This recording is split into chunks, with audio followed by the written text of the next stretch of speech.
அழகை கண்டிட ஆயிரம் கண்களும் போதாது. பெண்ணே இவை அழகிலே விசித்திரம் உண்டு கண்டதும் காதலும் வந்ததே உன்னிடம். பாடாத பாடாத பாத பாத பாடாத பாட்டெல்லாம் பாட வந்தாள்.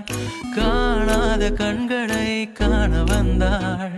பேசாத மொழியெல்லாம் பேச வந்தாள்.